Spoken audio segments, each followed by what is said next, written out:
Keraguan adalah kebiasaan dari manusia. Ada banyak penyebab seseorang bisa menjadi ragu-ragu. Seseorang dapat ragu karena adanya ketidakpastian, atau dia bisa ragu karena pengalaman masa lalu yang mengecewakan hatinya. Orang bisa ragu juga karena melihat, wah, ini sepertinya tidak masuk akal buat dia. Ada juga orang menjadi ragu karena tidak adanya kesepahaman antara satu dengan yang lainnya. Bahkan keraguan itu muncul karena adanya kurang kepercayaan, tidak adanya kepercayaan yang utuh, sehingga menjadi ragu-ragu. Dan seorang yang ragu-ragu akan memperoleh permasalahan yang besar ketika keragu-raguannya itu dia alamatkan kepada Tuhan. Mengapa demikian?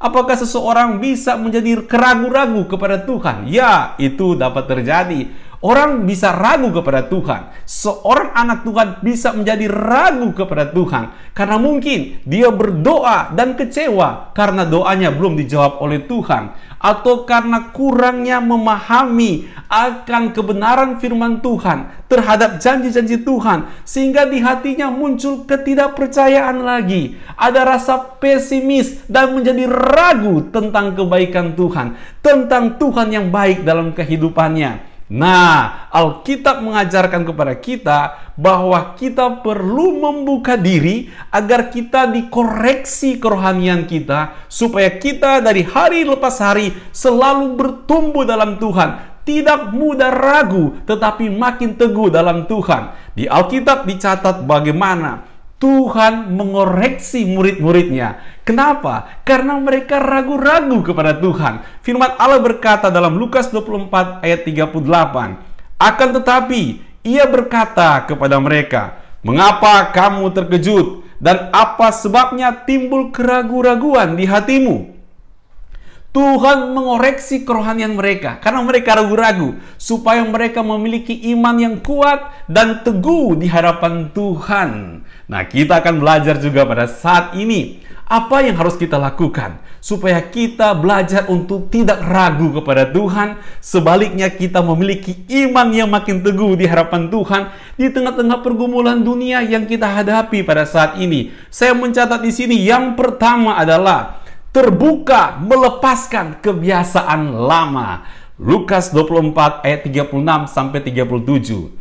Dan sementara mereka bercakap-cakap tentang hal-hal itu, Yesus tiba-tiba berdiri di tengah-tengah mereka dan berkata kepada mereka, damai sejahtera bagi kamu. Mereka terkejut dan takut dan menyangka bahwa mereka melihat hantu. Yesus dianggap hantu. Dari mana pemahaman yang seperti ini?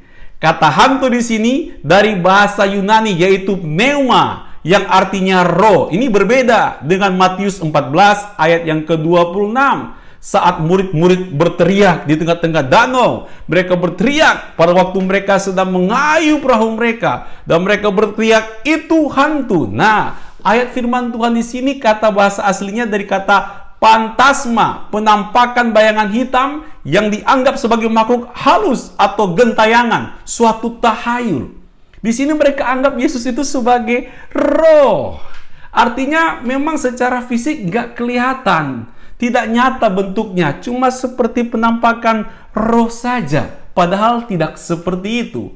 Oleh sebab itu, karena mereka ragu tentang penampakan Yesus Kristus dengan tubuh fisiknya, maka Tuhan Yesus berkata, lihat nih, tandanya, tanganku yang berlubang paku, kata Yesus. Dia menunjukkan bagaimana dia punya bekas penderitaan ketika dia berkorban di kayu salib.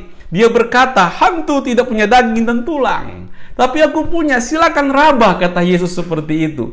Untuk apa? Untuk memberikan keyakinan, untuk mengoreksi kerohanian mereka yang salah. Karena mereka masih bercakap-cakap, masih ragu apakah betul Yesus sudah bangkit dari antara orang mati. Dan mereka terjebak dengan tradisi setempat, pemahaman setempat, seolah-olah Yesus Kristus tidak bangkit hanya sebagai penampakan roh saja. Tidak demikian. Bahkan Tuhan Yesus mengambil ikan goreng, ditaruh madu di situ biar enak. Kebiasaan dulu seperti itu. Lalu dimakan oleh Tuhan Yesus Kristus. Dan mereka mengerti, Wah, betul. Yesus Kristus sudah bangkit dari antara orang mati. Kubur itu betul-betul kosong. Sekarang mereka bertemu dengan tubuh Yesus yang hidup. Karena Yesus sudah bangkit. Mereka melihat Yesus secara fisik memiliki tubuh, memiliki daging yang sama seperti yang waktu mereka lihat sebelum Yesus Kristus mati. Tetapi dengan kemuliaan yang berbeda. Ini luar biasa, bukan? Ini yang menarik adalah Yesus Kristus, luka-lukanya tidak dihapuskan oleh Yesus Kristus. Ya, banyak orang berusaha mungkin kalau ada luka ya kalau bisa dioperasi plastik biar hilang. Tapi Yesus enggak. Ya, Yesus Kristus membiarkan bekas-bekas penderitaannya menanggung dosa-dosa kita tetap ada di tubuh kebangkitannya.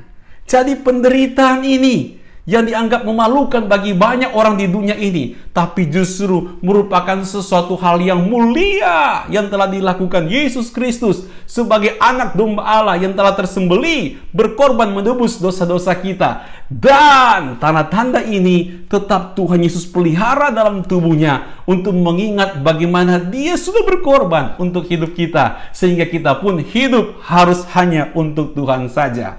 Ini ada kebiasaan-kebiasaan lama yang mau dirubah oleh Tuhan Yesus. Yesus datang mereka anggap sebagai hantu karena mereka mengambil kebiasaan pemahaman lama, tradisi setempat pada waktu itu tentang tahayul. Nah, kita mungkin sekarang ini sudah menjadi anak-anak Tuhan. Kebiasaan-kebiasaan sebelum menjadi anak Tuhan mungkin sudah kita tidak pakai lagi. Kita sudah anggap ini tradisi yang nggak benar, tidak sesuai dengan firman Tuhan. Tetapi jangan-jangan masih ada kebiasaan-kebiasaan lama kita sebagai anak-anak Tuhan yang mungkin saat ini Tuhan mau kita berubah, tapi kita masih menggunakannya. Nah, saya kasih contoh, ini sebagai sebuah contoh. Kalau kita ke gereja, kalau ada ibadah, biasanya kita duduk di mana? Mungkin Anda biasa duduk di bagian tengah. Tetapi jikalau mungkin pada waktu tertentu tiba-tiba harus duduk di bagian paling depan atau bagian paling belakang, biasanya jemaat merasa agak nggak srek, agak risih seperti itu. Nah, ini bagaimana nih? Dan juga saat ini kita tahu kita tidak beribadah di gereja lagi, bukan? Sekarang ini kita tetap beribadah di rumah saja. Meskipun di rumah saja, apakah tetap ibadah kita sama sungguh-sungguhnya ketika kita beribadah di gereja? Sedangkan mungkin dulu Anda kalau berubah posisi tempat duduk, Anda merasa risih. Sekarang kalau beribadah di rumah saja, apakah kita masih sungguh-sungguh? Nah, ini ada perubahan-perubahan sedikit yang terjadi di masa-masa yang terbatas seperti ini. Saya kasih contoh juga. Ini contoh yang berikutnya. Misalkan begini. Begitu juga dalam hal kita misalkan membawa kolekte. Biasanya kan setelah firman Tuhan, kita taruh kolekte kita misalkan di kantung persembahan. Atau kita bahkan ada yang maju ke depan dan memasukkan persembahannya dalam kotak persembahan di depan. Sekarang kalau ibadah online udah beda loh. Sekarang kalau kasih persembahan lewat transfer, bahkan pakai QR, ada juga bisa pakai OVO, pakai GoPay, pakai Dana dan sebagainya. Apakah engkau masih dengan begitu khidmat membawa persembahan, dimasukkan ke dalam kotak persembahan? Apakah engkau juga masih begitu khidmat ketika melakukan persembahan dengan cara-cara yang baru seperti ini? Atau kita anggap ini sesuatu yang biasa-biasa saja? Nah, di sini mulai ada kebiasaan lama harus diganti dengan kebiasaan yang baru karena keadaan yang ada pada saat ini. Bahkan saudaraku dalam kasih Tuhan Yesus, biasanya kita dulu ibadah di gereja. Sekarang kita mungkin ibadahnya pakai HP atau di depan TV. Apakah kita masih sama sungguh-sungguhnya, sama seriusnya, sama betul-betul khidmatnya ketika kita beribadah di gereja dengan beribadah menggunakan HP, menggunakan TV? Apakah iman kita, hati kita bulat hati untuk datang beribadah kepada Tuhan? Ini kita harus belajar sebagai anak-anak Tuhan untuk mau berubah supaya rohani kita bertumbuh di hadapan Tuhan, makin teguh di hadapan Tuhan. Saya juga sering dengar kebiasaan orang-orang suka bilang begini, dulu saya pelayanannya begini, dulu kami di gereja kami pelayanannya seperti ini, kok berubah ya sekarang? Ya mungkin Tuhan mau ada cara-cara yang baru yang harus diubah supaya kita makin bertumbuh dalam Tuhan Yesus Kristus. Ingat baik-baik, kita perlu melepaskan sepatu kita yang lama dan pakai sepatu yang baru yang sudah Tuhan sediakan untuk melangkah dalam pelayanan, makin maju dalam pekerjaan Tuhan. Kita harus mau untuk melakukan itu. Ayo, sebagai anak-anak Tuhan, kita harus berkata bahwa saya mau melepaskan kebiasaan lama saya yang menghambat pertumbuhan rohani saya, dan saya akan menggunakan hal-hal yang baru yang sedang Tuhan kerjakan dalam kehidupan kita. Seperti anggur baru dimasukkan ke dalam kirbat yang baru, bukan di kirbat yang lama. Dan yang kedua, bersedia pikiran dan hati dibukakan oleh kebenaran firman Tuhan. Lukas 24 ayat yang ke-45. Lalu ia membuka pikiran mereka sehingga mereka mengerti kitab suci. Nah, murid-murid sudah 3 tahunan belajar langsung dari Tuhan Yesus Kristus.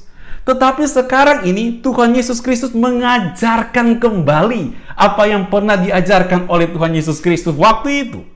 Jadi kita harus belajar untuk rendah hati, jangan keraskan hati. Jangan pernah kita merasa kita sudah terlalu senior sehingga kita tidak mau belajar lagi.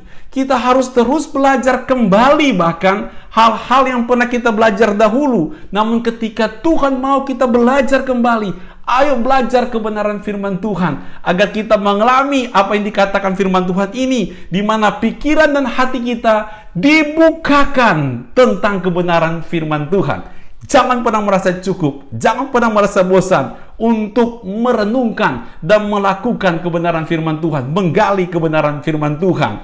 Jadi yang pertama, bagaimana supaya iman kita teguh, agar kita tidak ragu-ragu di dalam Tuhan, yaitu yang pertama saya catat di sini, terbuka melepaskan kebiasaan yang lama. Dan yang kedua, bersedia pikiran dan hati dibukakan oleh kebenaran firman Tuhan. Dan yang ketiga, kabarkan berita pertobatan dan pengampunan. Lukas 24 ayat 47 dan 48. Dan lagi, dalam namanya berita tentang pertobatan dan pengampunan dosa harus disampaikan kepada segala bangsa, mulai dari Yerusalem. Kamu adalah saksi dari semuanya ini. Tuhan mau supaya kita kuat dan teguh di hadapan Tuhan. Kita harus memberitakan pertobatan dan pengampunan kepada orang lain. Kabarkanlah itu. Biarlah kita yang sudah diajari mau mengajari orang lain.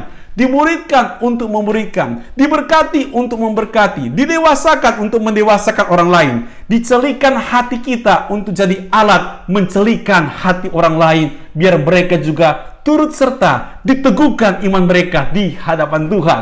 Ayo, jangan pernah ragu kepada Tuhan, tetap teguh di dalam Tuhan Yesus Kristus. Tuhan memberkati.